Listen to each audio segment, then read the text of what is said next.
कह रहा है सिद्ध कीजिए कि √3 एक अपरिमेय संख्या है, यानी कि हमें प्रूव करना है कि √3 एक इरेशनल नंबर्स है। तो देखो ये आप भी जानते हो, ये मैं भी जानता हूँ कि √3 एक अपरिमेय संख्या है, लेकिन हमें इसका क्या है रीजन बताना है कि किस बेसिस पे ये अपरिमेय संख्या है, हमने इसे अपरिमेय क्यों कहा, यहाँ पर क्या हमें प्रूफ करके देना है। तो देखो इस क्वेश्चन को करने से पहले हमें क्या है थोड़ी सी बेसिक संख्याओं के बारे में जान लेते हैं कि परिमेय संख्या हम किसे कहेंगे और अपरिमेय किसे कहेंगे। तो देखो परिमेय संख्या हम किसे कहेंगे, परिमेय संख्याएं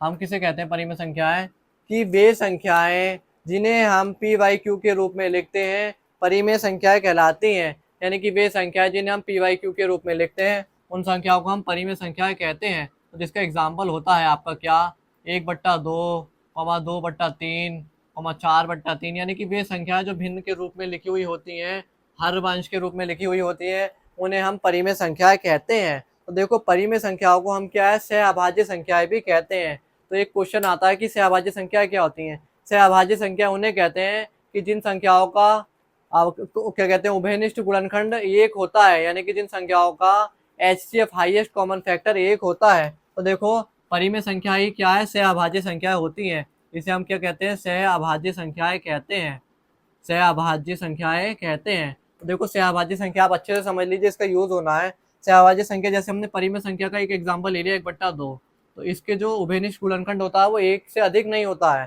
तो जैसे हमने 1 के गुणनखंड किए तो हुआ 1 गुणा 1, 2 के गुणनखंड करे तो हुआ 2 गुणा 1, तो इसका उभयनिष्ठ गुणनखंड क्या आया 1 आया। तो देखो परिमेय संख्या कह लो या सहअभाज्य संख्या कह लो, इनका उभयनिष्ठ गुणनखंड कभी भी 1 से बड़ा नहीं होता है, यानी कि इनका HCF हमेशा 1 के अलावा या 1 से बड़ा कभी भी नहीं होता है। तो आई होप आपको सहअभाज्य संख्या समझ में आ गया होगा। अब बात करते हैं हम अपरिमेय संख्या। अपरिमेय आपको पता ही है हम किसे कहते हैं, अपरिमेय संख्याएं कि वे संख्याएं जिन्हें हम पी वाई क्यू के रूप में नहीं लिख सकते हैं, वे संख्या आपकी अपरिमेय संख्याएं कहलाती हैं। इसका एग्जाम्पल क्या होता है आप जानते ही हैं, यानी कि √2, √3, इस तरीके की जो एग्जाम्पल होता है ये आपका क्या अपरिमेय संख्याओं का एग्जाम्पल होता है। ठीक है, तो आई होप आप अपरिमेय संख्या को समझ गए होंगे।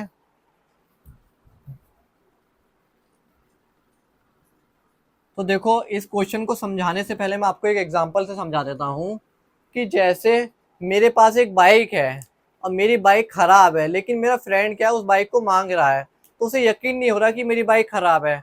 तो मैं उसको कैसे प्रूफ करूंगा कि मेरी बाइक खराब है। तो मैं क्या करूंगा, मैं अपनी बाइक को क्या है सही मानूंगा कि मेरी बाइक सही है। यदि मेरी बाइक सही होगी तो वो चलने लगेगी, स्टार्ट होगी, उसमें गियर डालेंगे, क्लच दबा सकते हैं, सब चीज होने लगेगी है। तो मैंने अपनी बाइक चलाई, यदि मेरी बाइक नहीं चलती है तो इससे क्या सिद्ध होता है कि मेरी बाइक सही ना होके क्या है खराब है। यदि वो सही होती तो वो क्या है वर्किंग होती है, यानी चलती है ना, रनिंग में आती है, लेकिन वो क्या है चल नहीं पा रही तो वो क्या है खराब है। तो ऐसे ही हम √3 को अपरिमेय संख्या सिद्ध करने से पहले हम क्या है एक विरोधाभास मेथड होता है, यानी कि उल्टा मान लेते हैं। तो हम इसी के मानेंगे कि √3 जो है आपका एक परिमेय संख्या है। तो हम क्या करेंगे, माना √3 एक परिमेय संख्या है, यानी √3 क्या है एक परिमेय संख्या है। जब हमने मान लिया √3 एक परिमेय संख्या है तो इसे हम किसे पी वाई क्यू के रूप में लिख सकते हैं, यानी कि √3 बराबर पी वाई क्यू होगा, यानी कि परिमेय संख्या है जहाँ पी व क्यू से अभाज्य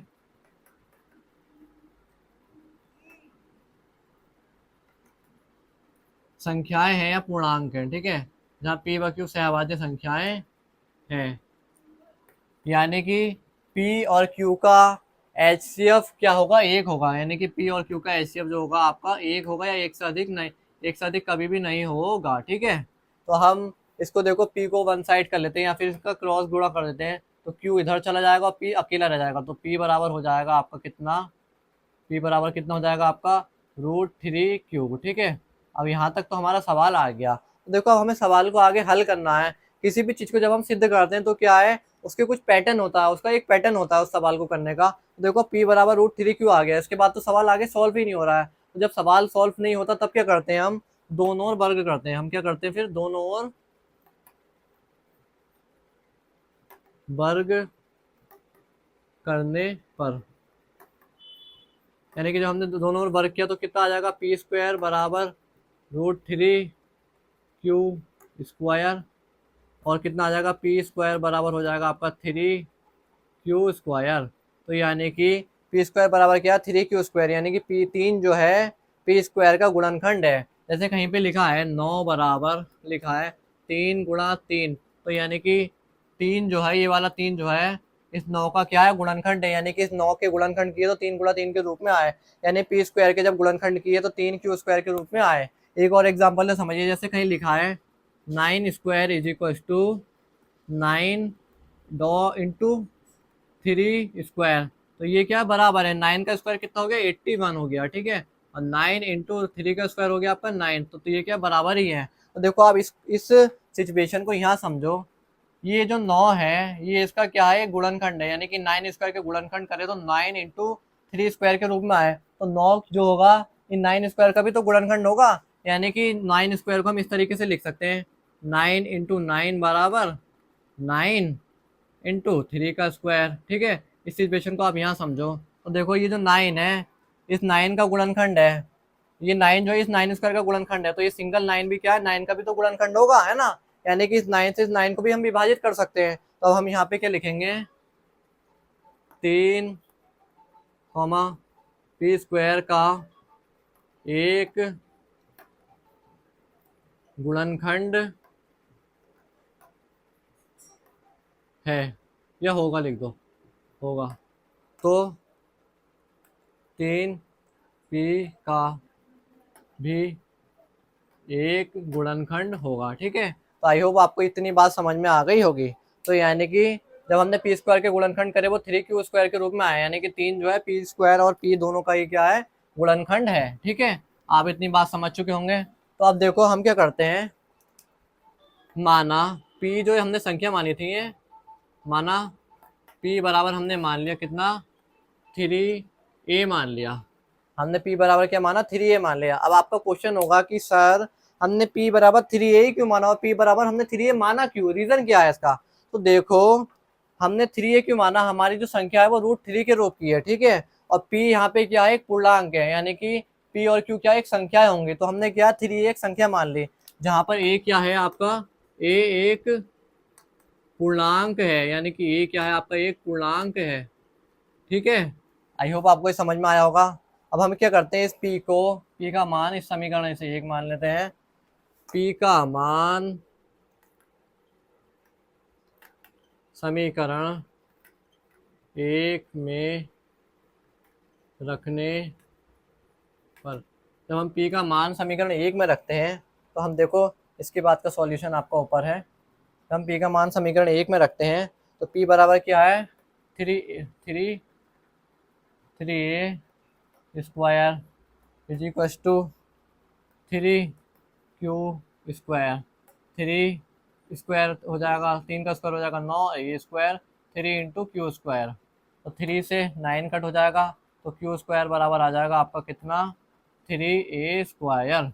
तो देखो यहाँ पर भी सेम कंडीशन आ गई, क्यू स्क्वायर के जब हमने गुणनखंड करे तो 3 और a स्क्वायर के रूप में आए, तो हम क्या लिखेंगे, 3 क्यू स्क्वायर का एक गुणनखंड है, गुणनखंड है, तो 3 क्यू का भी एक गुणनखंड होगा, यानी कि जब हमने क्यू स्क्वायर के गुणनखंड किए तो 3a स्क्वायर के रूप में आए, तो जब हम 3 जो है इस क्यू स्क्वायर का गुणनखंड है, तो 3 जो है इस क्यू का भी तो गुणनखंड होगा ना, आपको ये बात समझ में आ चुकी है पहले ही। तो देखो हम क्या कहते हैं, परिमेय संख्या का जो होता है आपका गुणनखंड एक से अधिक नहीं होता है, यानी कि परिमेय संख्याओं का एचसीएफ जो होता है एक से अधिक नहीं होता है। तो आपने क्या देखा, पी स्क्वायर का उभयनिष्ठ गुणनखंड 3 आ गया, क्यू स्क्वायर का उभयनिष्ठ गुणनखंड 3 आ गया, पी और क्यू क्या थी, एक संख्या थी, परिमेय संख्या है। तो देखो परिमेय संख्याओं का उभयनिष्ठ गुणनखंड एक या एक से अधिक नहीं होता है, लेकिन हम क्या देख रहे हैं, इन परिमेय संख्याओं का पी और क्यू का उभयनिष्ठ गुणनखंड क्या आ रहा है आपका, 3 आ रहा है। तो इससे क्या सिद्ध होता है, हम लिखेंगे कि परिमेय परिमेय संख्याओं का उभयनिष्ठ गुणनखंड ए एक से अधिक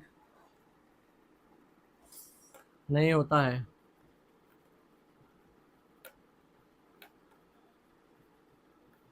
जबकि परिमेय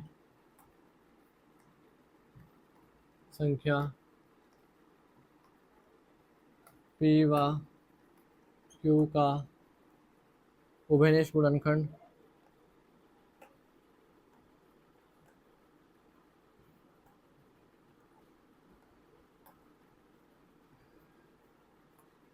तीन है। तो हम क्या लिखेंगे, अतः यह विरोधाभास है, अतः यह विरोधाभास है कि √3 एक परिमेय संख्या है।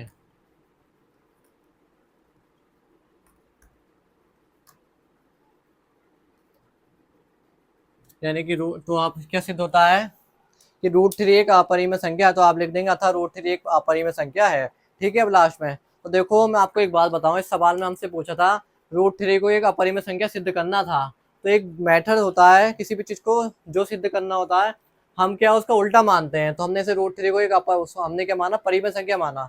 जब इसे परिमेय संख्या माना तो हम p/q के रूप में लिखते हैं। और परिमेय संख्या क्या है, सहअभाज्य संख्याएं होती हैं, यानी कि इन संख्याओं का उभयनिष्ठ गुणनखंड एक होता है। यानी कि इनके जब p के आप उभयनिष्ठ गुणनखंड निकालोगे तो एक से अधिक नहीं आएगा, q का उभयनिष्ठ p और q का उभयनिष्ठ गुणनखंड निकालोगे तो एक से अधिक नहीं आएगा। वो मैं आपको अभी पहले समझा चुका हूँ। तो हमने क्या करा, इसको सॉल्व करा दोनों ओर वर्ग करके। तो हमने क्या देखा, ये जो परिमेय संख्या है p, इसका उभयनिष्ठ गुणनखंड, इसका गुणनखंड क्या है, 3 आया। और जब हमने सॉल्व करा तो q का भी उभयनिष्ठ गुणनखंड 3 आया। लेकिन हमें पता है कि यदि कोई संख्या परिमेय संख्या होगी तो उसका उभयनिष्ठ गुणनखंड एक से अधिक नहीं आता है। लेकिन हमारा उभयनिष्ठ गुणनखंड क्या, 3 आ रहा था। तो इससे क्या पता चलता है कि जब इसका उभयनिष्ठ गुणनखंड 3 आ रहा तो ये क्या एक परिमेय संख्या नहीं है ना। यदि ये परिमेय संख्या होती तो इसका उभयनिष्ठ गुणनखंड एक ही आता, लेकिन हमारा इसमें उभयनिष्ठ गुणनखंड p और q का क्या आ रहा था, 3 आ रहा है। तो इससे क्या पता चलता है, ये विरोधाभास है कि √3 एक अपरिमेय संख्या है। यानी कि ये उल्टा है, ये गलत है कि √3 एक परिमेय संख्या है। हम लिखेंगे अतः सिद्ध होता है कि √3 एक अपरिमेय संख्या है। तो आई होप देखो आपको ये पहला क्वेश्चन है, थोड़ा डिफिकल्ट लगा होगा, हो सकता है आपको समझ में ना आया हो, लेकिन हम इस एक्सरसाइज के सारे क्वेश्चन करेंगे तो आपको क्या समझ में आने लगेंगे। आप सिर्फ इस क्वेश्चन में थोड़ा दिमाग लगाइए, थोड़ा पेशेंस से देखिए, समझिए, उसके बाद आपको सारे क्वेश्चन क्या है समझ में आने लगेंगे। ये क्वेश्चन बहुत इंपॉर्टेंट है, ये मान के चलिए इसको आना ही आना है। आपको पेपर खोलते ही पहले ये देखना है ये क्वेश्चन किस नंबर के क्वेश्चन पेपर में क्वेश्चन नंबर में क्या छपा हुआ है। तो आई होप आपको ये क्वेश्चन समझ में आ गया होगा।